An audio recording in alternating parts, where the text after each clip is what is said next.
तो हम लोग केमिकल बॉन्डिंग कर रहे थे और पिछले लेक्चर में हम लोगों ने एक टर्म स्टार्ट किया था, दैट इज हाइब्रिडाइजेशन। कि ये आखिरकार है क्या, हाइब्रिडाइजेशन है क्या।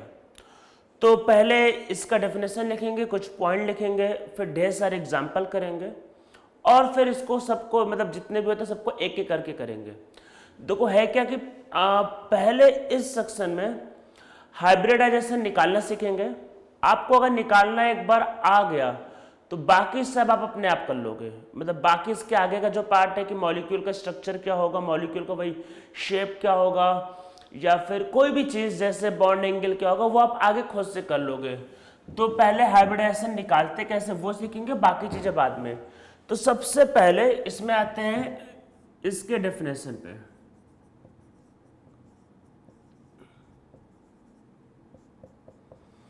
कि हाइब्रिडाइजेशन होता क्या है। तो मैंने जैसा पिछले लेक्चर में बताया कि पॉलिंग ने बोला कि जो प्योर एटॉमिक ऑर्बिटल है वो रिएक्शन में पार्टिसिपेट मतलब मॉलिक्यूल बनाने में पार्टिसिपेट नहीं करता।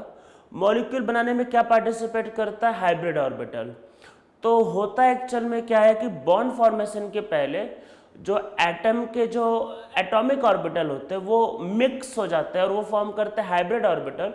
और यही हाइब्रिड ऑर्बिटल क्या होता है, बॉन्डिंग में पार्टिसिपेट करते हैं। ठीक है, तो इसमें लिखो क्या होता है, लिखो इट इज इंटर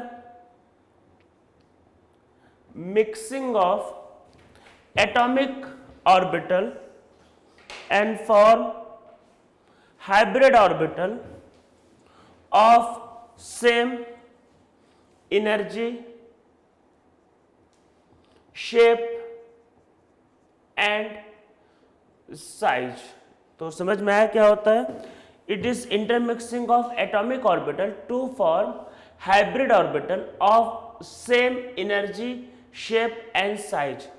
तो हाइब्रिड ऑर्बिटल जो बनेगा उसका एनर्जी, साइज या फिर जो आपके पास जो शेप होगा वो आपके पास सेम रहेगा, वो अलग अलग नहीं होता है। तो यही आपके पास क्या कहलाता है, यही आपके पास कहलाता है हाइब्रिडाइजेशन। तो बस ये एटॉमिक ऑर्बिटल का मिक्सिंग होता है। तो हम लोग इसके लिए पहले कुछ पॉइंट्स को लिखेंगे और एक एक करके सारे पॉइंट्स को आगे समझेंगे। ठीक है, तो इसमें नीचे लिखो सम इम्पॉर्टेंट पॉइंट। तो देखो पहले एक बात समझ लो कि जैसे मान लो आपके पास एक रिएक्शन है, हमने कुछ मिलाया, मान लेते हैं कि सपोज करते हैं HCl को NaOH से मिलाया और आपके पास क्या बना, HCl प्लस वाटर।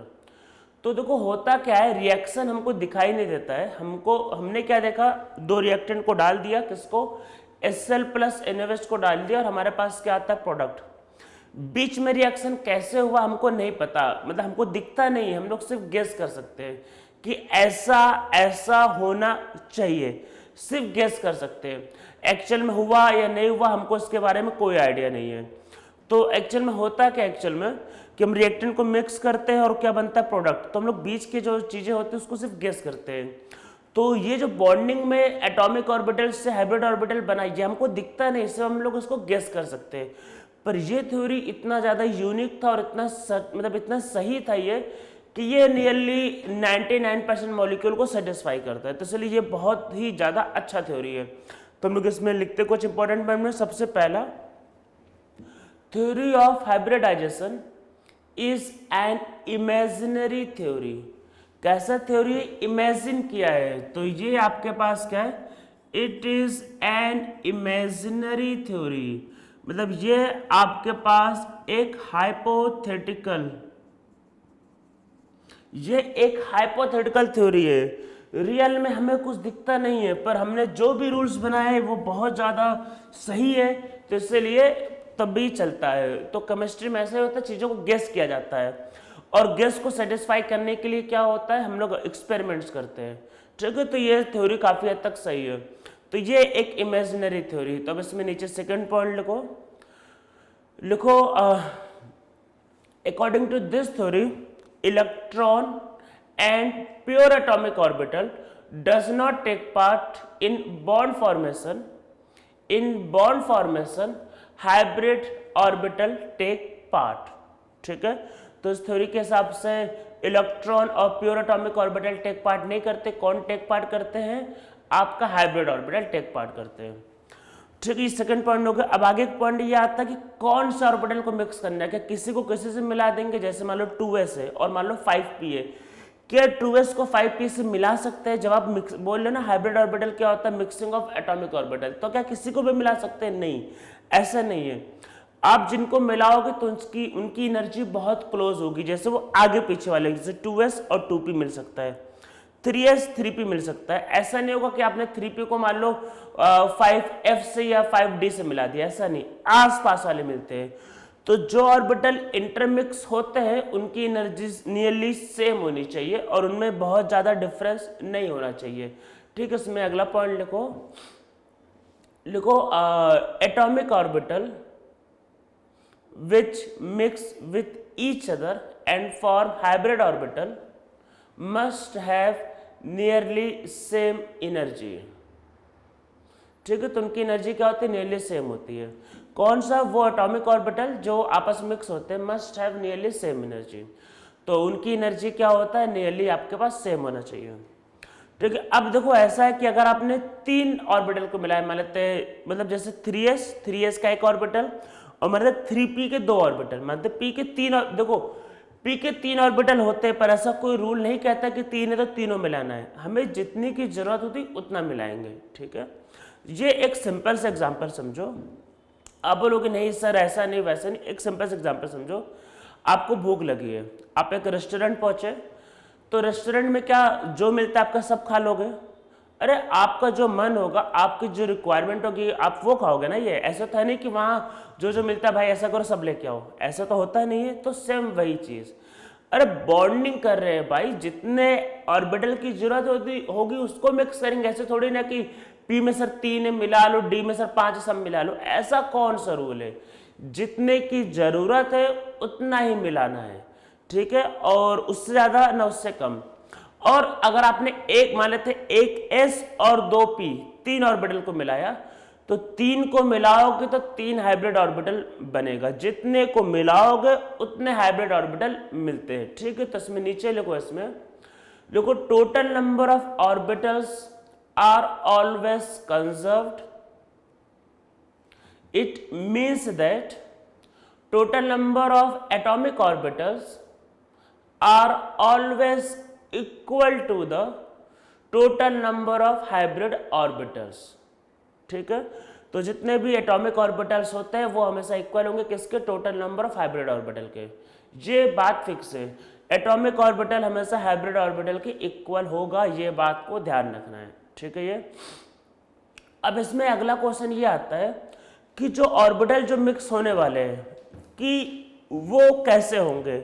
वो फुली फिल्ड होंगे, मतलब कि उसमें 2 इलेक्ट्रॉन होंगे, हाफ फिल्ड होंगे या वैकेंट? क्या इसमें वैकेंट वाला मिल सकता है? इसमें आंसर यस, इसमें कोई भी ऑर्बिटल मिल सकता है। वैकेंट के बारे में आगे समझेंगे, चैप्टर बड़ा है, अभी लिख लो सब समझेंगे आगे। तो इसमें नीचे लिखो, नेक्स्ट पॉइंट लिखो, all types of orbitals that is fully filled, half filled and vacant can take part in hybridization. तो जितने भी टाइप के ऑर्बिटल होते हैं, फुली फिल्ड, हाफ फिल्ड या वैकेंट, सारे के सारे क्या है? पार्टिसिपेट करते हैं, ये बात को ध्यान रखना है। तो half filled, fully filled and vacant, सारे टाइप के जो ऑर्बिटल होते हैं वो इसमें पार्टिसिपेट करते हैं। ठीक है, अब आपके पास सपोज करते हुए ऑर्बिटल्स जैसे वो मतलब आ गए, तो जो हाइब्रिड ऑर्बिटल होंगे जैसा मैंने पहले बताया उनका एनर्जी सेम होता है और उनमें किसी भी तरीके का कोई डिफरेंस नहीं होता है। ठीक है, तो ये बात फिर से लिखना चाहिए, लिख लो कि hybrid orbital have same energy, shape and size. तो उनका एनर्जी, शेप और साइज जो होता है वो सेम होता है, उनमें कोई डिफरेंस नहीं होता है। ठीक है, तो ये हमारा हो गया थ्योरी ऑफ हाइब्रिडाइजेशन। तो जितने भी इसमें इंपॉर्टेंट पॉइंट थे मैंने लिखवा दिए। इसमें एक पॉइंट और लिख लो, इसमें एक पॉइंट और लिख लो, एक काम करो, देखो जो हाइब्रिड ऑर्बिटल होता है वो कभी भी पाई बॉन्ड नहीं बनाएगा, कभी नहीं बनाएगा, वो हमेशा क्या बनाएगा? Sigma bond. Hybrid orbital pi bond कभी नहीं बनाता है, वो सिग्मा बॉन्ड बनाता है। पाई बॉन्ड को उसका सिर्फ एक ही एक्सेप्शन है जो अभी मैं लिख दूंगा नाम, पर उसके बारे में क्या होता है, कैसे होता है, वो हम लोग आगे करेंगे। वो मॉलिक्यूल इवन आप लोगों ने कभी सुना भी नहीं होगा। तो हम लोग इसमें नीचे पॉइंट लिखते हैं, लिखो Look, hybrid orbital always form sigma bond only. It never form pi bond. ठीक है, नेवर फॉर्म पाई बॉन्ड. तो हाइब्रिड ऑर्बिटल हमेशा क्या बनाएगा, सिग्मा बॉन्ड बनाएगा, पाई बॉन्ड कभी नहीं बनाता है. इसमें नीचे लिखो, but in case of benzene, benzene हाँ बेंजाइन, बेंजीन नहीं benzene, but in case of benzene hybrid orbital form pi bond. तो इसमें हाइब्रिड ऑर्बिटल क्या बनाते हैं, पाई बॉन्ड. बेंजाइन होता क्या है आगे समझेंगे. तो थोड़ा सा चलो लिख देता हूं. ये क्या है, बेंजीन. ये क्या है, बेंजाइन. ये बेंजाइन होता है. तो इसमें एक हाइब्रिड ऑर्बिटल पाई बॉन्ड बनाता है. कैसे बनेगा आगे कभी समझ लेंगे, अभी जरूरत नहीं है. ठीक है, अभी ना जरूरत है और ना ही हमें वो कुछ ऐसा करना था, तो उसके बारे में आगे करेंगे. ठीक है, तो ये हो गया आपके पास वही थ्योरी ऑफ हाइब्रिडाइजेशन. ठीक है, वो हमेशा ध्यान रखना सिग्मा बॉन्ड बनाता है, पाई बॉन्ड नहीं बनाता. हाँ, इसमें एक चीज और आपके मन में अगर ये लगे कि सर मतलब हाइब्रिड ऑर्बिटल स्ट्रॉन्ग बॉन्ड बनाता है या फिर पी ऑर्बिटल, तो हाइब्रिड ऑर्बिटल जो होता है वो काफी स्ट्रॉन्ग बॉन्ड बनाता है as compare to pure atomic orbital. तो आप ये लिखना चाहो तो लिख लो, लिखो hybrid orbital, hybrid orbital form strong bond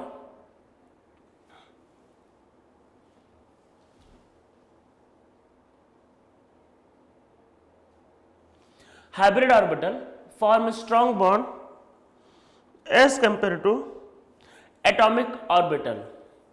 समझ में आया, hybrid orbital form strong bond as compare to atomic orbital. तो एटॉमिक ऑर्बिटल के कंपैरिजन में हाइब्रिड ऑर्बिटल का जो बॉन्ड होता है वो स्ट्रॉन्ग होता है. जैसे अगर आप पी और पी का जो ओवरलैपिंग कराओगे तो उससे स्ट्रॉन्ग बनेगा आपका हाइब्रिड वाले की बॉन्डिंग. कैसे स्ट्रॉन्ग होगा सब करेंगे, सब समझेंगे, सब पॉइंट समझेंगे, कोई टेंशन नहीं. बस आपने अभी लिख लिया है. अब देखो ऐसा करेंगे कि हम लोग पहले क्या करेंगे, देखो सबसे पहले हाइब्रिडाइजेशन निकालना सीखेंगे कि कैसे निकालते. आपको निकालना आ गया, आप यकीन करो आपको आगे दिक्कत नहीं आएगी. लोग होता एक्चुअली लोग करते क्या है, इसको पढ़ते वक्त लोग एक ही में ही निकालना भी सीखते हैं, स्ट्रक्चर सीखते हैं, एक ही में सब मिला देते हैं और फिर कंफ्यूज हो जाते हैं. मैं ऐसा बिल्कुल नहीं करता. मेरा एकदम क्लियर है कि चीजों को अलग अलग करके पढ़ो, रायता मत बनाओ, आराम से पढ़ो. जैसे क्वांटम नंबर के टाइम मैंने पहले क्वांटम नंबर समझाया, फिर वही आपका उसमें जो भी था इलेक्ट्रॉनिक कॉन्फ़िगरेशन वो साथ ही साथ समझाया, फिर अलग से मैंने शेप ऑफ ऑर्बिटल को अलग से समझाया. लोग एक ही में सब मिला देते हैं और खिचड़ी बन जाता है, समझ में नहीं आता. इसलिए हम लोग एक साथ नहीं करेंगे. पहले हाइब्रिडाइजेशन हो मतलब निकलता कैसे वो सीखेंगे. आपको निकालना आ गया तो अब यकीन करो फिर आपको आगे दिक्कत इसमें आएगा ही नहीं. तो उसके आगे तो बहुत ज्यादा सिंपल है ये. तो पहले हम लोग हाइब्रिडाइजेशन को निकालना सीखेंगे, उसके बाद हम लोग आगे की चीजें करेंगे. ठीक है, तो हम लोग अब इसमें स्टार्ट करते हैं. तो नीचे आप लोग हेडिंग लिखो, कैलकुलेशन ऑफ हाइब्रिडाइजेशन. ठीक है, या फिर डिटर्मिनेशन ऑफ हाइब्रिडाइजेशन कैसे निकालेंगे. तो इसको निकालने की बहुत सी थ्योरी है. एक बोर्ड की बुक्स में भी एक थ्योरी दिया रहता है जो मुझे आज तक समझ में नहीं आया. कुछ बताते हैं, बहुत कंफ्यूजिंग थ्योरी बताते हैं, उसको पढ़ोगे तो मतलब आप समझो. मैं अपना बताता हूँ. जब मैं क्लास 11 में था तो मुझको पूरा 11th यही समझ में नहीं आया कि हाइब्रिडेशन होता क्या है. मैं वही स्कूल में पढ़ा करता था तो टीचर ने बताया, वो मुझको समझ ही नहीं आया कि क्या बताया क्या. मतलब इतनी मतलब अब जो भी समझ लो टीचर का बताने का तरीका सही नहीं था या फिर मैं उस लायक नहीं था. मतलब मुझको समझ ही नहीं आया कि उसने क्या बताया. 11th गुजर गया. क्लास 12 में मैंने वैसे कई बार बताया कि मैंने जेई की कोचिंग 1 साल की थी. मैंने क्लास 12 में जाके जेई की कोचिंग की. तो वो चीजें वही कि कुछ चीजें टीचर जब आपको अच्छा मिलता है फिर सही मिलता है और आपको वो बता देता है इसमें तो कुछ है ही नहीं. तो आप समझो मेरे जो टीचर थे, मतलब मुझे 11th गुजर गया, मुझे केमिकल बॉन्डिंग में हाइब्रिडाइजेशन ही समझ में नहीं आया जो सबसे इंपॉर्टेंट टर्म था. तो इसकी वजह से मुझे कुछ समझ ही नहीं आता था ऑर्गेनिक केमिस्ट्री. फिर मतलब वो बहुत इंपॉर्टेंट टर्म है बॉन्डिंग का. फिर उसके बाद हुआ क्या कि टीचर ने बताया, मतलब जब बॉन्डिंग चल रहा था बताया कि ऐसे ऐसे करना है हाइब्रिडाइजेशन. मैंने कहा अरे ये तो इतना सिंपल है. और उसके बाद मैं करता कि सारे के सारे मॉलिक्यूल का मतलब सारे के सारे मॉलिक्यूल का आंसर. उसके बाद मैं भी हैरान, अरे मतलब वो होता ना अपने अंदर से स्माइल आती. मैंने कहा अरे इतना इजी थ्योरी और मैं कहाँ फंसा था मैं. तो ये फर्क पड़ता है एक्चुअल में कई बार एक टीचर का या फिर आपको अगर चीजें समझ में आ जाए उस चीज का. ये क्योंकि मेरे साथ हो रखा है, मैं आपको सही बताता हूँ कि क्लास 11th में मुझे एक अच्छा टीचर नहीं मिला केमिस्ट्री में, तो मेरा मतलब केमिस्ट्री तो ऑलरेडी मुझे ज़्यादा पसंद था नहीं एक्चुअल में, एक तो टीचर भी बहुत ज़्यादा अच्छा नहीं मिला, तो केमिस्ट्री मेरा बर्बाद हो गया। मुझे केमिस्ट्री से नफरत थी, पर जब क्लास 12th में गए टीचर ने बोला ऐसे ऐसे कर लो, ऐसे ऐसे कर लो, और धीरे धीरे मुझे लगा केमिस्ट्री तो सबसे ईजी सब्जेक्ट है और किसी चीज़ में कोई दिक्कत ही नहीं। तब मुझे समझ में आया कि क्या इंपॉर्टेंस होता है कि अगर आपको चीज़ें समझ में आ जाए, चीज़ें एकदम सिंपल रहे। तो अब जैसे हाइब्रिडेशन को निकालने के कई तरीके हैं, मैं आपको पहला तरीका बताऊंगा, मतलब जो सबसे सिंपल और बेस्ट है। एक इसका शॉर्टकट मैं आपको और बता दूंगा, पर वो शॉर्टकट को मैं अप्लाई करने के लिए मतलब कभी सजेस्ट नहीं करता, पर कुछ आलतू फालतू टीचर लोग बता देते हैं, तो आपको कोई बताएगा कि इसको ऐसा ऐसा कर, तो आपको लगेगा हाँ अरे, तो मैं बता देता हूँ, बहुत घटिया सा मेथड है, मैं उसको बता भी दूंगा उसको। एक इसका शॉर्टकट है जो कुछ लोग बहुत बताते हैं और बोलते हैं अरे ये देखो मैंने कर दिया जादू, तो बहुत ही घटिया मेथड है वो, मैं बता दूंगा, ठीक है। उसको मैं बताना प्रेफर नहीं करता क्योंकि बहुत से मॉलिक्यूल में फेल हो जाता है, तो लोग होता क्या है ट्रिक बता देते हैं और 10-15 आपको मॉलिक्यूल बता देंगे फेमस, आपको लगेगा एकदम सही चल रहा है। और जेई वाले ध्यान रखना, वो आपके भी पिताजी है, वो ऐसा क्वेश्चन पूछेंगे जहां पर ट्रिक काम नहीं करेगा। बहुत सिंपल है, जेई में प्रोफेसर बेवकूफ नहीं है, बहुत इंटेलिजेंट होते हैं, उनको पता है कहाँ बच्चों को फंसाना है। तो आलतू फालतू अगर आप ट्रिक अप्लाई करते हो किसी चीज में, तो वैसा क्वेश्चन देते हैं वहां पर ट्रिक काम ही ना करे, और फिर वहां पे वैसी जगहों पे बच्चे को दिक्कत हो जाती है। इसलिए मैं जो मेथड बताना चाह रहा हूँ वो बेस्ट मेथड है, ना कभी दिक्कत आएगी ना कभी कुछ होगा, हमेशा आपका आंसर राइट है, यही सबसे फेमस मेथड है। बोर्ड की बुक में भी कुछ दिया रहता है, आपको फॉलो करना चाहो कर लो। देखो मुझको वो आता नहीं, पता नहीं क्या दिया रहता है, एक्चुअल मुझे वो 11th में समझ में ही नहीं आया, तो मैंने उसको कभी समझने का ट्राई ही नहीं किया, तो मेरे दिमाग में बैठ गया कि फालतू मेथड है वो, तो मैंने उसको कभी ट्राई ही नहीं किया। तो हम लोग समझते हैं, तो वही कैलकुलेशन ऑफ वही हाइब्रिडेशन। तो इसमें एक टर्म करेंगे स्टेरिक नंबर, स्टेरिक नंबर निकालेंगे। क्या क्या काउंट करना है, देखो इसमें काउंट करना है नंबर ऑफ सिग्मा बॉन्ड, जिस हमें एटम का हाइब्रिडेशन निकालना है उसका सिग्मा बॉन्ड निकालना है, plus number of lone pair, और इसे ब्रैकेट में लिख लो लोकलाइज्ड।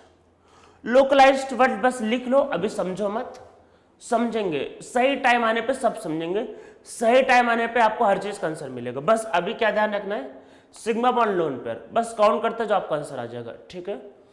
तो इसको काउंट करते जाना, आपका आंसर आ जाएगा। क्या आएगा, कैसे, स्टेरिक नंबर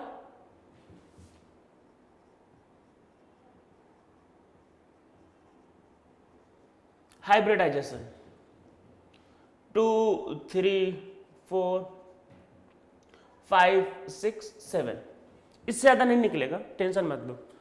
तो अगर 2 है तो sp, अगर 3 है तो sp2, 4 है तो sp3, 5 अगर है, देखो p तो 3 ही और बटल होते, p तो खत्म हो गया, sp3d, 6 है तो sp3d2, 7 है तो sp3d3। देखो पहले इसको निकालना सीखेंगे और फिर बाद में एक एक करके सबको पढ़ेंगे, सबको अलग से पढ़ेंगे, सबको sp को, sp2 को, sp3 को, सबको अलग से पढ़ेंगे कि इनका क्या स्ट्रक्चर होता है, क्या होता है बॉन्डिंग, सबको पढ़ेंगे डिटेल से, वो एक एक करके, पर पहले निकालना सीखेंगे। निकालना अगर आपको आ गया तो आप बाकी की चीजें कर लोगे। होता क्या है कि बच्चा एक ही साथ सब करता है कि एक ही साथ से उसका स्ट्रक्चर भी निकाल लेते हैं, बॉन्डिंग भी कर लेते हैं, और कैसे निकालते हैं वो कर लेते हैं, उसके बाद वो कुछ नहीं कर पाता है। सिंपल, पहले निकालना सीखेंगे फिर आगे की चीजें करेंगे, ठीक है, ये हमको करना है काम। इसमें एक चीज लिख लो, इसमें देखो हाइब्रिडाइजेशन किसी मॉलिक्यूल की प्रॉपर्टी नहीं होती है, हाइब्रिडाइजेशन एक एटम की इंडिविजुअल प्रॉपर्टी, एक मॉलिक्यूल के अंदर अलग अलग एटम का अलग अलग हाइब्रिडाइजेशन हो सकता है, ठीक है। तो आप इसमें नीचे लिखो hybridization is not a property of complete molecule, it is property of individual atom, ठीक है। ये प्रॉपर्टी है इंडिविजुअल एटम का, ये मॉलिक्यूल की प्रॉपर्टी नहीं है। और एक मॉलिक्यूल के अंदर मतलब अलग अलग एटम का अलग अलग हाइब्रिडेशन हो सकता है। ठीक है, तो पहले बेसिक एग्जांपल समझते हैं, उसको भी मैं आपको समझा दूंगा अभी तुरंत। पहले एग्जांपल समझ लो। स्टार्ट करते हैं हम लोग मीथेन से स्टार्ट करते हैं, जिससे कहानी चालू हुई थी। मीथेन, कार्बन को देखो, कार्बन को देखो, हाइड्रोजन में तो एक ही ऑर्बिटल होता है एस, एक ही ऑर्बिटल एस, तो क्या मिलाओगे? अरे हाइब्रिड करने के लिए तो 2-3 ऑर्बिटल चाहिए ना। हाइड्रोजन में क्या होता है 1s, तो उसका छोड़ो। कार्बन को देखो, कार्बन में कितने बॉन्ड? 1 सिग्मा, कार्बन पे 2 सिग्मा, 3 सिग्मा, 4 सिग्मा। तो कार्बन में कितने सिग्मा है? 4, कोई लोन पेयर नहीं, तो इसलिए 4 मतलब स्टेरिक नंबर है 4, तो इसका है sp3। मैंने सिर्फ सबसे पहले लेक्चर में आपको बताया था कि सिग्मा बॉन्ड या फिर बॉन्ड और लोन पेयर ड्रॉ करो, उसका ही यूज पड़ेगा। अगर आप नहीं ड्रॉ कर पाओगे तो हाइब्रिडेशन नहीं निकाल पाओगे, हाइब्रिडेशन नहीं निकाल पाओगे तो मॉलिक्यूल का अगर मान लो शेप पूछा है, बॉन्ड एंगल पूछा है, तो नहीं बता पाओगे। तो इसीलिए पहले हाइब्रिडेशन निकालना होता है, फिर बाकी जो पूछा होगा उसका आंसर ऑटोमेटिक आ जाएगा, उसका टेंशन मत लो। और हाइब्रिडेशन तभी निकाल पाओगे जब आपको लोन पेयर और सिग्मा बॉन्ड के बारे में पता हो। और ये मैंने बताया था पिछले लेक्चर में, सिंगल बॉन्ड सिग्मा होता है, डबल में 1 सिग्मा, एक पाई होता है। पाई को नहीं लेना, पाई को उड़ा देना है, पाई को उड़ा देना है। और पाई के बारे में आगे करेंगे आगे सब करेंगे, पाई को उड़ा देना, बस ध्यान रखना है। ठीक है ये। अब और एग्जांपल लेते हैं अमोनिया। तो अमोनिया में नाइट्रोजन में इलेक्ट्रॉन क्या होता है? 2,5, 5 वैलेंस इलेक्ट्रॉन।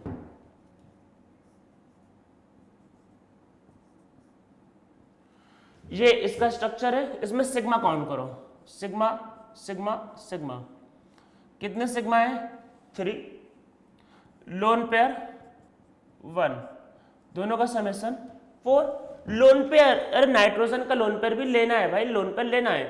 तो लोन पेयर आपके पास इसमें एक प्रेजेंट है, तो एक लोन पेयर और 3 sigma 4, this is again sp3, उस लोन पेयर को भी लेना है। और लेते हैं वाटर, ये सब फेमस मॉलिक्यूल। और देखो कोई भी चीज अपने से जनरलाइज नहीं करनी जब तक बताया ना जाए। ठीक है, तो होता कि 3 मॉलिक्यूल बता दो, फिर 3 sp3, तो लोग कहते हैं सर सारे sp3 होंगे क्या? जब कुछ बोला है नहीं ना, फिर क्यों अपने से डिसाइड कर रहे हो? जब तक कुछ बोला ना जाए अपना दिमाग लगा के इसको जनरलाइज नहीं करना है, ये बात ध्यान रखनी है। ऑक्सीजन 8 इलेक्ट्रॉन, तो क्या होता है 2,6, तो इसमें 2 बॉन्डिंग। ठीक है, sigma sigma, lone pair lone pair. Lone pair का मतलब होता है भाई जो इलेक्ट्रॉन बॉन्डिंग पार्टिसिपेट नहीं करते। कितने लोन पेयर? 2। सिग्मा कितने? 2, टोटल 4। ठीक है, तो ये भी क्या है? sp3। तो यहां तक तो समझ में आपको आ रहा होगा कि ये sp3 है।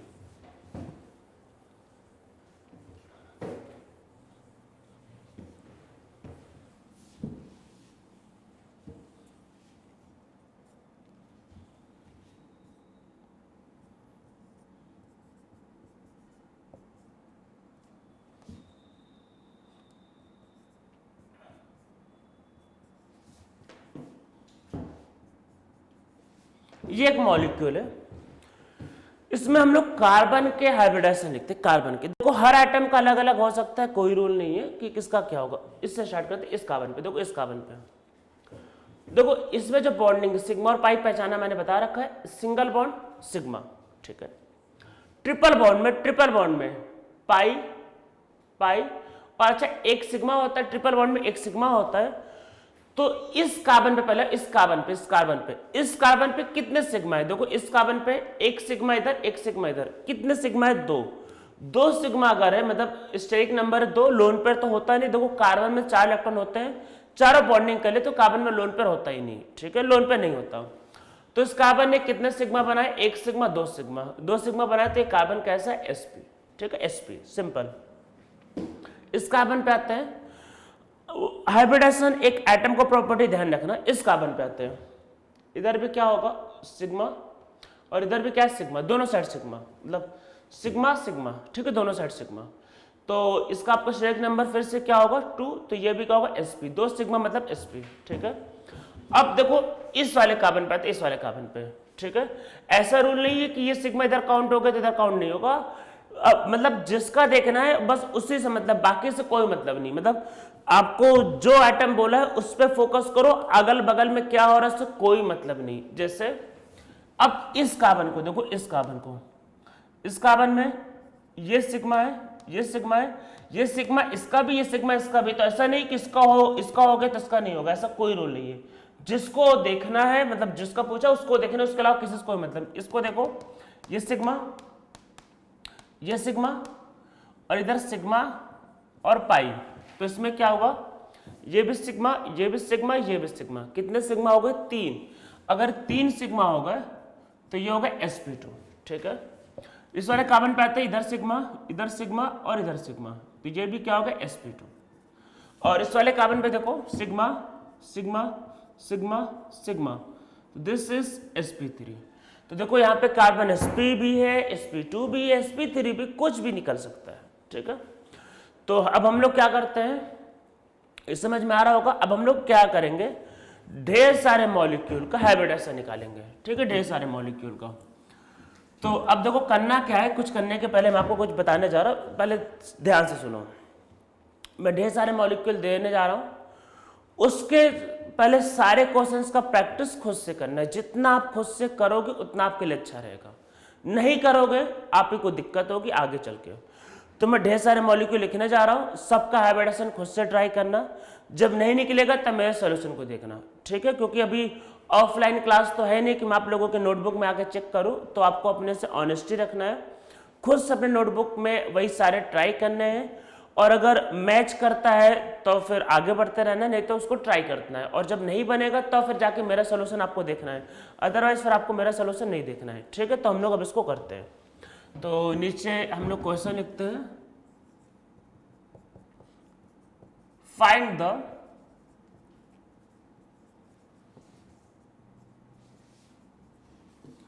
हाइब्रिडाइजेशन ऑफ अंडरलाइंड, देखिए अंडरलाइन जो है, underlined atom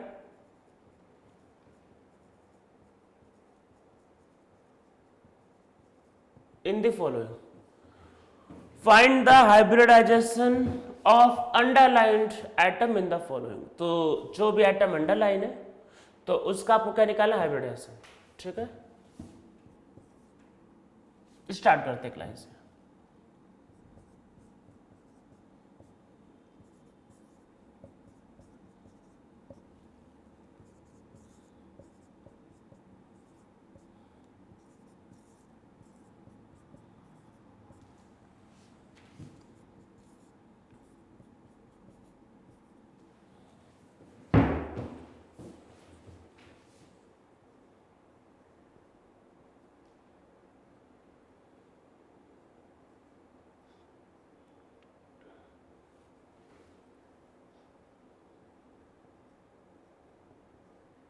Xenon inert gas, outer most में 8 इलेक्ट्रॉन।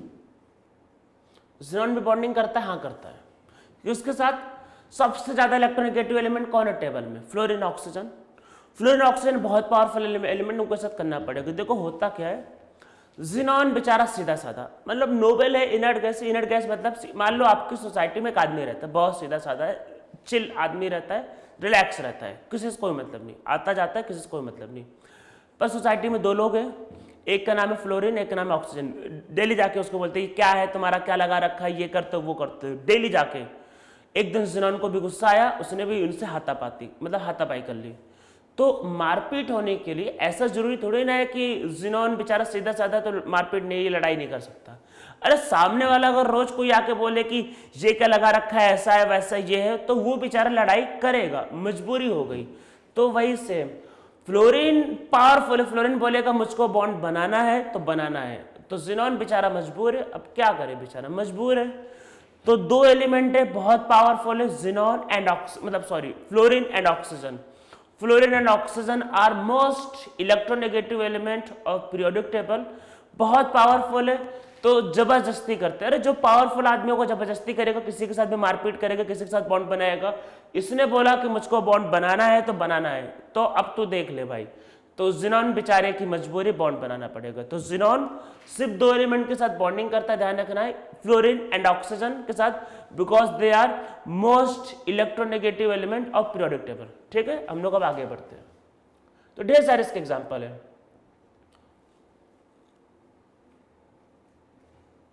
अभी सिर्फ क्वेश्चन लिखो पहले।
ठीक है, इतने मॉलिक्यूल को हम लोग करते हैं।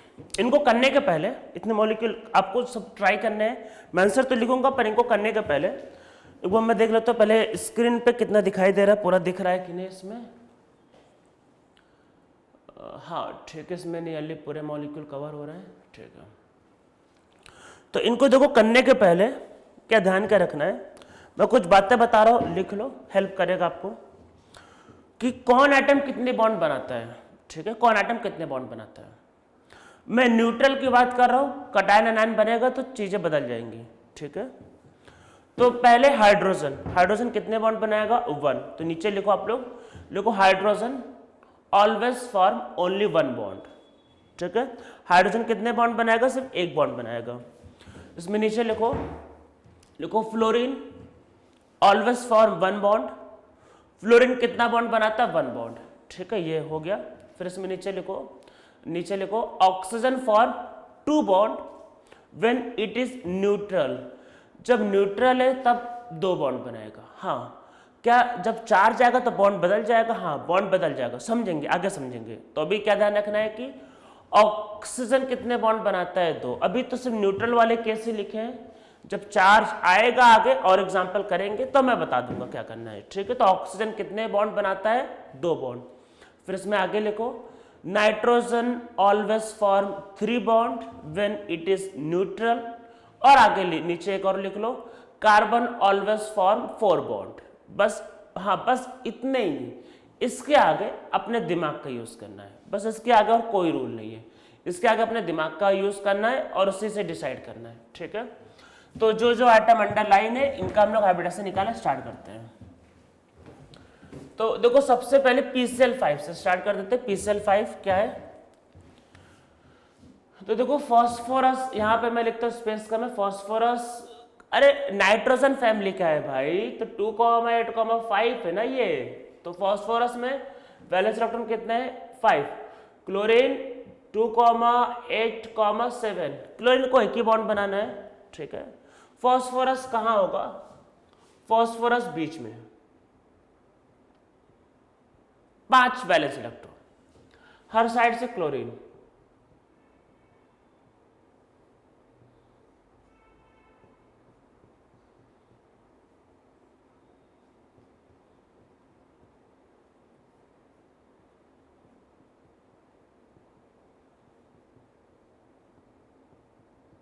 एक मिनट जरा मैं स्क्रीन में देख लूँ ये भाई मॉलिक्यूल दिख रहा है कि नहीं दिख रहा है।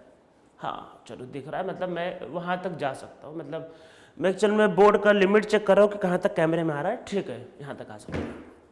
गुड। अब देखो समझो, इसका हाइब्रिडाइजेशन निकालना है। हाइब्रिडाइजेशन में क्या क्या चाहिए? सिग्मा बॉन्ड चाहिए और क्या चाहिए? Lone pair. बस। अरे लोन पेयर अपना चाहिए भाई, दूसरे का नहीं चाहिए। अगर आपसे कोई पूछता है कि भाई आपके पास कितने पैसे, तो आप क्या अपने मामा चाचा बुआ फूफा सबका पैसा मिला के बताते हो? अरे भाई तुम्हारे पास कितने पैसे ये बताओ। बहुत होगा तो पापा का पैसा काउंट करोगे, इसके अलावा तो हो नहीं सकता। तो भाई क्लोरीन तो दूर का आइटम है। जब इसका हाइब्रिडाइजेशन पूछा है तो इसके लोन पेयर को क्या लेना देना है भाई? इसको इस पे फोकस करो। किस पे? फास्फोरस पे। जो पूछा है वो अंडरलाइन आइटम क्या है? फास्फोरस। उस पे फोकस करो, बाकी से मतलब नहीं है। तो देखो फास्फोरस पे देखो क्या हो रहा है। फास्फोरस पे 1 sigma 2 sigma 3 sigma 4 sigma 5 sigma. बेचारे पे लोन पेयर तो था ही नहीं। 5 बॉन्ड 5 इलेक्ट्रॉन, तो 5 बॉन्ड बना लिया। सो ये कितना आएगा? 5 का मतलब sp3d। अगर स्टेरिक नंबर 5 होता है तो वो होता है sp3d। ठीक है, ये इसका आंसर। तो पहला वाला हमें समझ में आ गया 5 sp3d। ठीक है, मैं इरेज कर देता हूं। अब आगे सेकंड वाला समझते हैं। तो PCl3 यही ना, PCl3। तो PCl3 का मतलब, अरे भाई 2 क्लोरीन उड़ा दो, PCl3 बस 2 क्लोरीन को उड़ा दिया तो लोन पेयर आएगा। अरे 1-2 क्लोरीन को उड़ाए तो लोन पेयर। अब बेचारे पे एक लोन पेयर भी तो है ना ये। तो लोन पेयर कितना है इस पे? एक लोन पेयर है। सिग्मा बॉन्ड कितने हैं? 2, मतलब 3, सॉरी 1 2 3 सिग्मा है, 3 सिग्मा। टोटल सम कितना आएगा? 4। तो फिर से क्या होगा? sp3। तो ये आया sp3। ठीक है, तो सेकंड वाले का आंसर क्या होगा? sp3। ठीक है, इसका आंसर है। तो समझ में आपको आ रहा होगा। तो चलो एक और समझ लेते हैं, मतलब SF6 को समझते हैं। सल्फर ऑक्सीजन फैमिली का है भाई। तो सल्फर 2,8,6 कितने वैलेंस इलेक्ट्रॉन? 6। फ्लोरीन, मैंने फ्लोरीन के लिए बोला है वैसा एक बॉन्ड, तो फ्लोरीन 2,7 सिर्फ एक ही बॉन्ड है, मतलब चाहिए उसको। Sulphur 6 electron. फ्लोरीन, वैसे फ्लोरीन का लोन पे नहीं भी दिखाओगे तो चल जाएगा एक्शन में। अगर आपको लग रहा है बहुत मतलब बोरिंग काम है, कौन सा बार बार ड्रॉ करे, तो मत करो, कोई दिक्कत नहीं, उसका लोन पे इतना इंपॉर्टेंट नहीं है।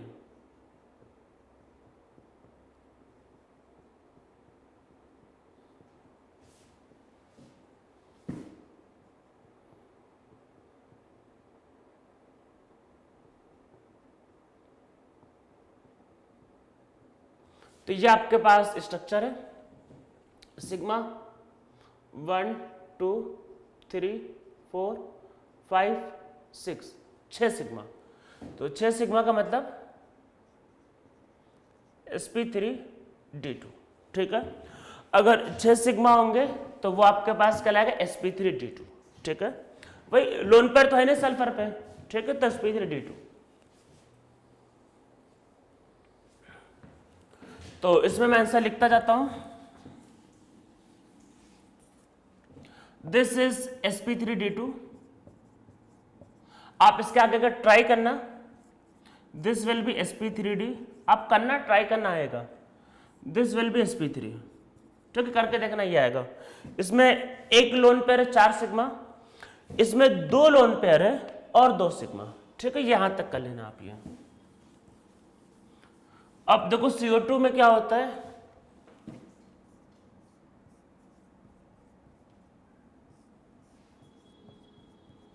This is carbon dioxide CO2। तो कार्बन में देखो क्या है, सिग्मा पाई सिग्मा पाई।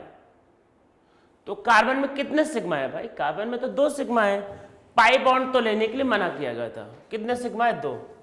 ठीक है, तो 2 सिग्मा है तो sp। ठीक है, sp। अब आते हैं भाई जिनॉन पे। जिनॉन मतलब जिनॉन पे आ जाते हैं। जिनॉन एक वैलेंस मतलब जिनॉन एक इनर्ट गैस है, उसके वैलेंस में 8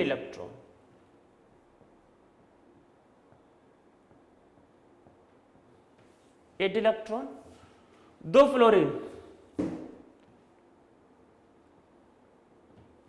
ठीक है, कितने लोन पर, 1 2 3, 3 लोन पर कितने सिग्मा है, 2, 3 लोन पर 2 सिग्मा, अरे 5 ना, 3 लोन पर भाई 2 सिग्मा तो 5 sp3d। इसमें कितने फ्लोरीन है, 4, इसका स्ट्रक्चर है ये, इसका तो 4 फ्लोरीन, तो अब कितने हैं, 2 लोन पेयर, अरे ये लोन पेयर ना, एक ये लोन पेयर, ये दोनों मिला के था 2 लोन पेयर और 4 सिग्मा, 2 लोन पेयर और 4 सिग्मा, तो 2 लोन पेयर और 4 सिग्मा, तो कितना हुआ टोटल, 6, 2 लोन पेयर और 4 sigma, 6, this will be sp3d2। अच्छा ये तो दोनों सेम क्वेश्चन आ गए, तो मैं इसको इरेज कर देता हूं, ये तो सेम क्वेश्चन था।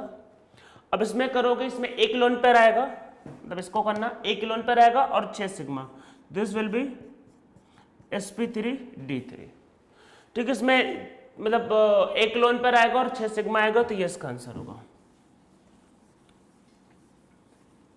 फटाफट इन सबको कर लेते हैं।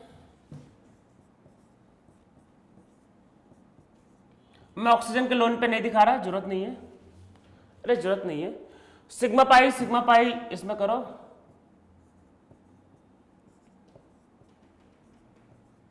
तो कितने सिग्मा है, 4, so this is sp3, 4 sigma sp3, पाई से कोई मतलब नहीं,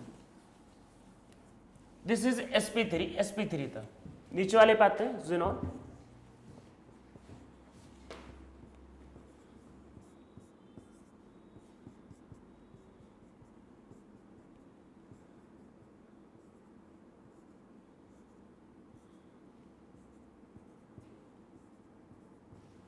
कितने सिग्मा है, 6, सो दिस इज sp3d2, ठीक है। ऑक्सीजन मैंने जैसा बताया डबल बॉन्ड बनाता है, 2 बॉन्ड बनाता है एक्चुअल में, और फ्लोरीन 1 बॉन्ड बनाएगा, तो ये इसका आंसर sp3d2।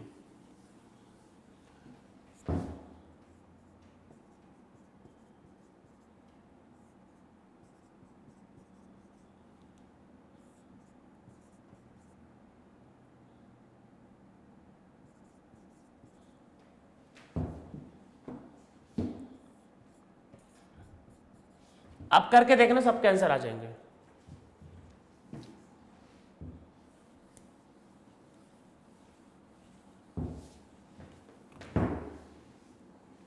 अब हम लोग पहुंच गए SLO4। SLO4 का नाम है देखो परक्लोरिक एसिड, और ये वन ऑफ द के एक्चुअल में सबसे स्ट्रॉन्गेस्ट एसिड है। इसका ऐसे नेमिंग कैसे देखो, perchloric acid, chloric acid, chlorous acid, hypochlorous acid. Repeat करते हैं, perchloric acid, chloric acid, chlorous acid और हाइपोक्लोरस एसिड।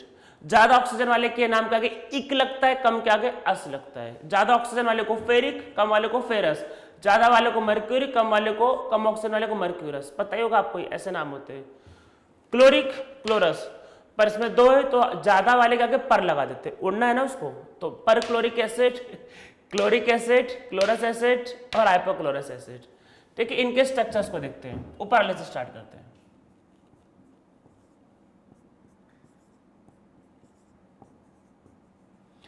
अरे क्लोरीन में भाई 7 इलेक्ट्रॉन होते थे क्लोरीन में, तो 7 बॉन्डिंग कर लिया। मैंने ऐसा तो थोड़ी ना लिखवाया था कि क्लोरीन में 1 बॉन्ड बनेगा, मैंने ऐसा कुछ लिखवाया था नहीं, मैंने फ्लोरीन के लिए लिखवाया था। ठीक है, तो क्लोरीन 7 बॉन्ड हाँ भाई बनाएगा, क्यों बताया ना थोड़ी देर पहले। 2 एलिमेंट है फ्लोरीन और ऑक्सीजन, अपनी मर्जी का करते हैं टेबल में, वो जो कहेंगे वो करना पड़ेगा, क्लोरीन की कोई औकात नहीं। जो ऑक्सीजन बोलेगा भाई ऑक्सीजन है 4, उसने बोला मुझे चारों को बॉन्डिंग करना है, तो क्लोरीन को बॉन्डिंग करनी ही पड़ेगी। क्लोरीन से कोई पूछ थोड़ी ना रहा है कि तुम्हें करना है कि नहीं करना, ऑक्सीजन बोल रहा है, उसको ऑर्डर फॉलो करना है। तो यहां मर्जी उसकी चलती है जो पावरफुल होता है। पावरफुल एलिमेंट कैसे डिसाइड होगा, ज्यादा इलेक्ट्रोनेगेटिव एलिमेंट। तो बॉन्डिंग कर लिए, क्लोरीन बेचारा कुछ नहीं कर सकता, 7 इलेक्ट्रॉन 7 बॉन्डिंग करनी पड़ी। ठीक है, sigma pi, sigma pi, sigma pi और सिग्मा। अरे भाई क्लोरीन का देखना है तो कितने सिग्मा है 4, तो ये कैसा है sp3, क्लोरीन के 4 सिग्मा sp3। ठीक है, अगला वाला ये हो गया था। SLO3 में क्या करेंगे?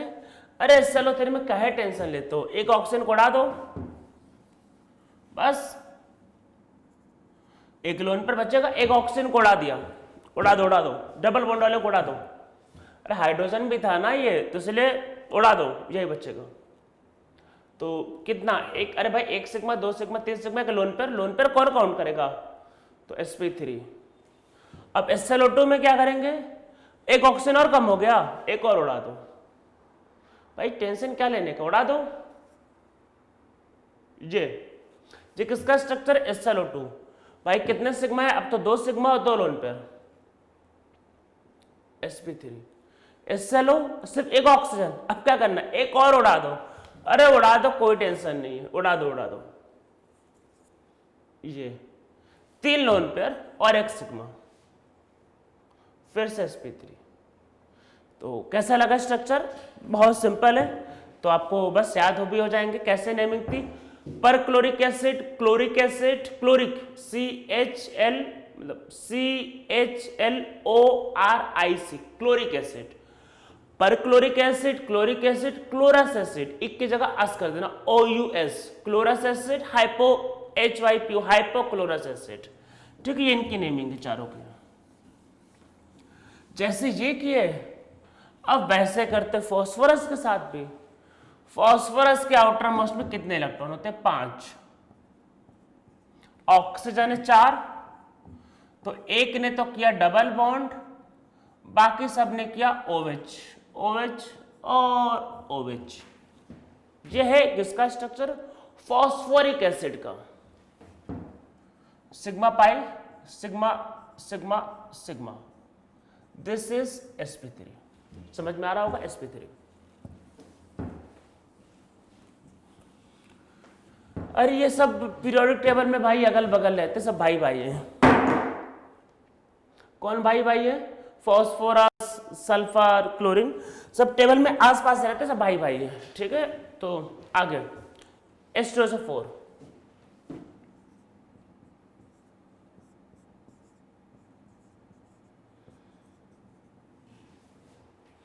आपके मन में ये डाउट आ रहा होगा कि सर इसमें तो देखो, इसमें क्या पहले सर इसमें देखो 6 बॉन्ड, मतलब 12 इलेक्ट्रॉन होता है। हाँ भाई होता है, पहले से तो कहा था लोइस डॉट स्ट्रक्चर में शुरू के 10 एलिमेंट के लिए लोइस की थ्योरी बहुत अच्छी है। ये सब तो 10 के बाद है ना, फास्फोरस, सल्फर, क्लोरीन नहीं फॉलो करते, इसलिए तो बताया बेचारे की थ्योरी फेल हो गई थी। ठीक है, चलता है रे भाई, चलता है। 8 का जो है आपका जो नंबर फिट है दिमाग में, उसको बाहर निकालो। पहली बात तो एक तो होता क्या है कि गलत, देखो एकदम सिंपल सा कॉन्सेप्ट है। मुझे मान लो एक घर बनाना है, मैंने एक लैंड लिया, आराम से बेस बनाया, घर खड़ा कर दिया, एकदम सिंपल कॉन्सेप्ट। पर हुआ क्या, मुझे घर बनाना है, ऑलरेडी वहां पे घर बना है। अब घर को उखाड़ो, उसके बेस को तोड़ो, जब सबको उखाड़ूंगा तब मैं नया घर बना पाऊंगा, तो बहुत झंझट का काम है। तो वही होता क्या, class 7th 8th 9th 10th में केमिस्ट्री गलत सलत पढ़ा देते हैं, दिमाग में भर जाता है। तो इसलिए मैंने आपको पहले ही बोला भाई गलत सलत को निकालो, भूल जाओ, सब फालतू से भूल जाओ, जो मैं बता रहा हूं वो फोकस करो। लोइस ने एक थ्योरी बताई 8 इलेक्ट्रॉन तक होता है, मैंने कहा कि शुरू के 10 तक फॉलो करता है, उसके आगे पे फॉलो नहीं करता, बस इतना ही। उसके आगे के पे बोला आपको 8 फॉलो करने, मैंने बोला नहीं ना, तो क्यों दिमाग लगा रहे हो? 12 है, कोई दिक्कत है? आपका इलेक्ट्रॉन तो है नहीं, क्यों टेंशन ले रहे हो?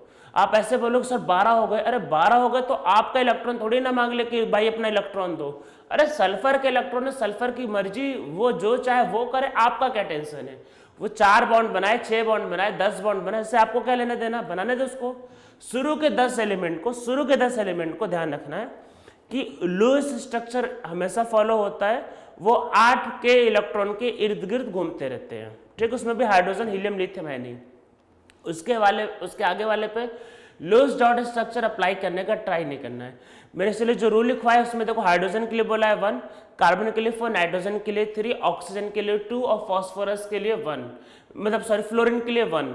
मैंने ये नहीं कहा ना क्लोरीन के लिए 1 लिख लो, सल्फर के लिए 2 लिख लो, मैंने ऐसा लिखवाया नहीं, लिखवाया ना, कुछ सोच के लिखवाया होगा ना जो बातें हैं, तो आपको ध्यान रखना है। ऑक्सीजन में 2 बॉन्ड के लिए बोला है, सल्फर में 2 बॉन्ड के लिए नहीं बोला है, और खुद से दिमाग नहीं लगा देना कि सर एक ही ग्रुप का ऐसा है वैसा है। भाई किसने कहा है दिमाग लगाने के लिए? जो चीजें नहीं बोला जाएगा दिमाग नहीं लगाना है, ठीक है। जो बताया जा रहा है उस पर फोकस करना है, क्या पढ़ाया गया है भूल जाओ, सब गलत सलत है, सब देखो। अगर कंप्यूटर होता है तो मैं बोल देता कि डिलीट कर दो, पर ऐसा तो आप कर नहीं सकते कि अपने दिमाग की चीजें को डिलीट कर दो, पर भूल जाओ, सब फालतू भूल जाओ। सिर्फ क्या रखना है क्लास 10 तक का एटॉमिक नंबर, शुरू के कुछ एलिमेंट का बस, और सिंबल, और बाकी इसके अलावा कुछ नहीं, ठीक है। सब धीरे धीरे सब बताया जाएगा, टेंशन नहीं लेने का। 8 इलेक्ट्रॉन क्या है? अरे भाई 8 इलेक्ट्रॉन से गलत सलत लुईस ने बता के दिमाग में गलत सलत भर दिया, और कुछ नहीं है। समझ में आया? अब लुईस डॉट स्ट्रक्चर को ये जो ड्रॉ करते ये चीजें समझ में आना चाहिए। ये देखो कितना हेल्प करता है आपको हाइब्रिडाइजेशन निकालने में। अभी आप ऑर्बिटल ड्रॉ करोगे कितना टाइम लगता है, तो देखो लुईस डॉट स्ट्रक्चर आपको बस स्ट्रक्चर ड्रॉ करने में सही लगता है, और इजीली ये आपको हाइब्रिडाइजेशन के बारे में बता देगा, इसलिए ये चीजें सही है, बस हो गया और कुछ भी नहीं। सल्फर पे आते कितने सिग्मा है भाई? अब आपको रट गया होगा कितने सिग्मा है, 4। तो ये कैसा है? sp3, कोई लोन पेयर नहीं। H2SO3 एक ऑक्सीजन उड़ाना है, उड़ा दो, खत्म काम, उड़ा दो। 3 सिग्मा और 3 सिग्मा भाई, एक दो 3 सिग्मा और एक लोन पेयर, अब तक तो याद ही हो गया होगा, sp3। अब क्या है? HCN, HC triple bond N, तो इसमें क्या है? ये sp, 1 सिग्मा और 2 सिग्मा, बाकी तो पाई तो पता ही होता है, काम का नहीं हमारे यहाँ पे। फिर आगे C2H4, अरे भाई इथीन मॉलिक्यूल आप लोगों का बहुत पसंदीदा मॉलिक्यूल होगा ना, इथीन।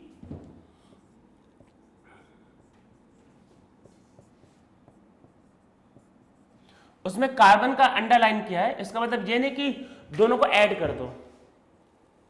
हाइब्रिडाइजेशन एक एटम का प्रॉपर्टी होता है भाई, ठीक है, मॉलिक्यूल का प्रॉपर्टी नहीं होता है, एटम का। तो इसका निकालो, बात एक ही होगी इसमें, सिग्मा सिग्मा सिग्मा, ये तो पाई है, और ये सिग्मा और सिग्मा, तो इसके पॉइंट ऑफ व्यू से आओगे इसका, तो 1 सिग्मा 2 सिग्मा 3 सिग्मा, इसका दिस इज sp2, ऐसे sp2, ठीक है, वो भी होगा। अब लास्ट वाले पे आते हैं, कार्बोनिक एसिड। अरे भाई कार्बोनिक एसिड है ये, इसी की वजह से तो बेचारा मतलब ओशियन जो है उसका मतलब पीएच धीरे धीरे कम हो रहा है। पीएच पता होगा तो ओशियन जो है धीरे धीरे वो एसिडिक होता जा रहा है, इसकी वजह से और इसकी वजह से जो एक्वाटिक एनिमल है जैसे कि वही फिश या मछली उछली जो भी बहुत, या फिर इवन आप लोगों ने सुना होगा कोरल रीफ, अरे एक है सुना ना, great barrier reef, coral reef, बेचारे जो मर रहे हैं, डैमेज हो रहा है, एक्चुअली वो एल्गी है, सब इसकी वजह से। हाँ, इसी की वजह से ये है सब चीज़ों का जड़। इसकी वजह से क्या होता है, देखो आपने कार से गामा एस किया, मजे आए, कार ने क्या छोड़ा? CO2। आपने जिस कार से घूमा उस कार ने छोड़ दिया CO2 उड़ता उड़ता मुंबई पहुंच गया, पास ही में था, मुंबई ज़्यादा दूर है नहीं, और वो मुंबई के समुद्र में पहुंचा और वहां पे उसने वाटर से मिल गया और बना दिया H2CO3, कार्बोनिक एसिड है। तो पता ही है कि क्या होगा, पीएच कम। तो ग्लोबल वार्मिंग की वजह से ओशियन हमारे जितने हैं वो एसिडिफाइड मतलब वो एसिडिक होते जा रहे हैं, और क्योंकि उनका पीएच कम हो रहा है तो उसमें जो भी एक्वेटिक प्लांट, एक्वेटिक एनिमल है वो मर रहे हैं, और इसके लिए कौन जिम्मेदार है? आप, ठीक है। और इन्हीं चीज़ों को सही करने के लिए क्या आया है आपके लिए, क्या आया है? कोरोना वायरस, कि आपने बहुत मजे ले लिए, अब चीज़ों को सही करना है, तो इसलिए कोरोना वायरस, कि अब आप ढंग से रहो और चीज़ें थोड़ा सा बैलेंस हो। तो अच्छा है 4-5 महीने से कोरोना वायरस है, लोग बाहर नहीं निकल रहे, पोल्यूशन नहीं कर रहे, मतलब कम निकल रहे हैं, पोल्यूशन नहीं कर रहे, बेचारे मतलब प्लांट और एनिमल अच्छे सब रह रहे हैं। तो ये इसके वजह से बेचारे मर रहे थे। और जिसको कोरल रीफ बोलते हैं, जो आपका ग्रेट बैरियर रीफ है, इसकी वजह से 50% कोरल लीफ ऑलरेडी डैमेज हो चुके, ऑलरेडी। कोरल लीफ बहुत ज़्यादा सेंसिटिव होते हैं पीएच को लेके, थोड़ा सा भी इसमें पीएच का चेंज होगा डैमेज हो जाते हैं। तो नियरली 50% कोरल लीफ आपकी वजह से डैमेज हो चुके हैं, ठीक है। इसलिए ध्यान रखना है कि पैदल चलना है, कार का बाइक का यूज नहीं करना है, ठीक है। बात समझ में आ गया। अब हम लोग इसका स्ट्रक्चर समझ लेते हैं, ये बहुत हो गई कहानी।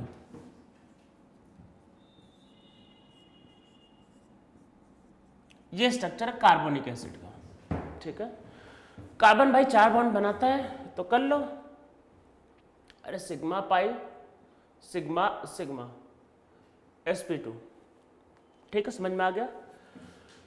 अब चलो हम लोग कुछ और चीजें समझते हैं। देखो अब हमको एक एक करके सारे हाइब्रिडेशन को पढ़ना है, पर इसको पढ़ने के पहले कुछ चीजें समझ लेते हैं। देखो ऑक्सीजन बहुत रिएक्टिव एलिमेंट है, ऑक्सीजन को बॉन्डिंग के बाद चाहिए भाई 8 इलेक्ट्रॉन, एकदम क्लियर 8 इलेक्ट्रॉन, मेरा फिक्स है उसका 8 इलेक्ट्रॉन, ना 8 से कम ना 8 से ज्यादा, कितना 8 इलेक्ट्रॉन, ठीक है।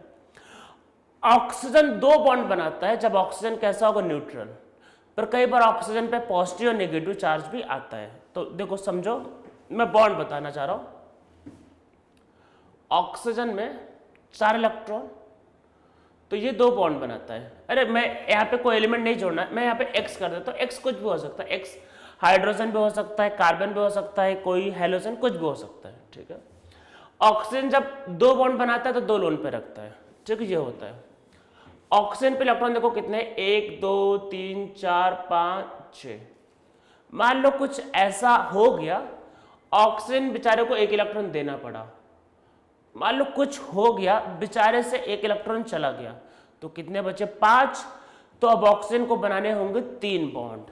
तो जब ऑक्सीजन पे प्लस चार्ज होता है तो वो 3 बॉन्ड बनाता है। तो आप आगे कभी ये मत बोलना सर ऑक्सीजन ने यहाँ 3 बॉन्ड कैसे बना लिया, बात ये नहीं है बॉन्ड कितने बनाया, बात ये है उसका ऑक्टेट पूरा है या नहीं। नहीं ऑक्टेट पूरा हो रहा तो वो बनाएगा बॉन्ड। तो जब ऑक्सीजन पे +1 का चार्ज होता है तो ऑक्सीजन 3 बॉन्ड भी बनाता है। Oxygen second most electronegative element है, जब भी वो आएगा तो वो बिना ऑक्टेट पूरा किए नहीं मानेगा। शुरू के 10 एलिमेंट का ध्यान रखना, मैंने कहा था लोएस्ट डॉट स्ट्रक्चर शुरू के 10 एलिमेंट में फॉलो होते हैं, शुरू के 10 के लिए मैंने कहा था। ऑक्सीजन 10 के पहले आता है, बिना ऑक्टेट पूरा किए नहीं मानेगा, बहुत पावरफुल एलिमेंट है, इसको ऑक्टेट पूरा करना है तो करना है, बात खत्म हो गई। उसके लिए और कोई चीज बस पूरा करना है तो करना है इसको। मान लो 6 इलेक्ट्रॉन है, 1 इलेक्ट्रॉन को इसको कहीं से मिल गए तो इस पे चार्ज क्या आ गया, माइनस। 1 इसको कहीं से मिल गया, अरे पहले 6 थे, 1 कहीं से मिल गया तो हो गए 7 माइनस, तो अब वो 1 ही बॉन्ड बनाएगा, ठीक है, बस बात खत्म हो गई। उसको 8 चाहिए, माइनस चार्ज तो 1 बॉन्ड बनाता है, प्लस चार्ज होगा तो 3 बॉन्ड बनाएगा, न्यूट्रल होगा तो 2। मैंने न्यूट्रल के लिए 2 बॉन्ड बोला है, पर चार्ज पॉजिटिव नेगेटिव आने पे बॉन्ड मतलब घट बढ़ सकता है, ये बात ध्यान रखना। ऐसे नाइट्रोजन पे 5 इलेक्ट्रॉन होते हैं, तो नाइट्रोजन भाई 3 बॉन्ड बनाता है, ठीक है। पर नाइट्रोजन से किसी ने अगर इलेक्ट्रॉन ले लिया तो उस पर चार्ज आएगा प्लस, तो जब उस पर प्लस चार्ज आएगा तो नाइट्रोजन बनाएगा 4, ठीक है। इन दोनों को ध्यान रखना है। इसके अलावा बाकी फ्लोरीन से भाई कोई नहीं ले सकता, फ्लोरीन मोस्ट इलेक्ट्रोनेगेटिव एलिमेंट है, फ्लोरीन से कोई ले ही नहीं सकता है। कार्बन बेचारा अगर दे देगा तो ऑक्टेट ही पूरा नहीं कर पाएगा, ठीक है, तो वो कभी नहीं देता। सिर्फ 2 ही एलिमेंट में हो सकता है, नाइट्रोजन पे और ऑक्सीजन पे, ठीक है, बात को ध्यान रखना है। तो चलो अब हम लोग आज का लेक्चर यहीं पे रोकते हैं। अब हम लोग इसके आगे नेक्स्ट लेक्चर में सारे हाइब्रिडेशन को sp, sp2, sp3 को सबको डिटेल में करेंगे और हाइब्रिडेशन के बारे में पढ़ेंगे, उनके स्ट्रक्चर्स, उनके शेप के बारे में नेक्स्ट स्ट्रक्चर से करेंगे, नेक्स्ट लेक्चर से करेंगे।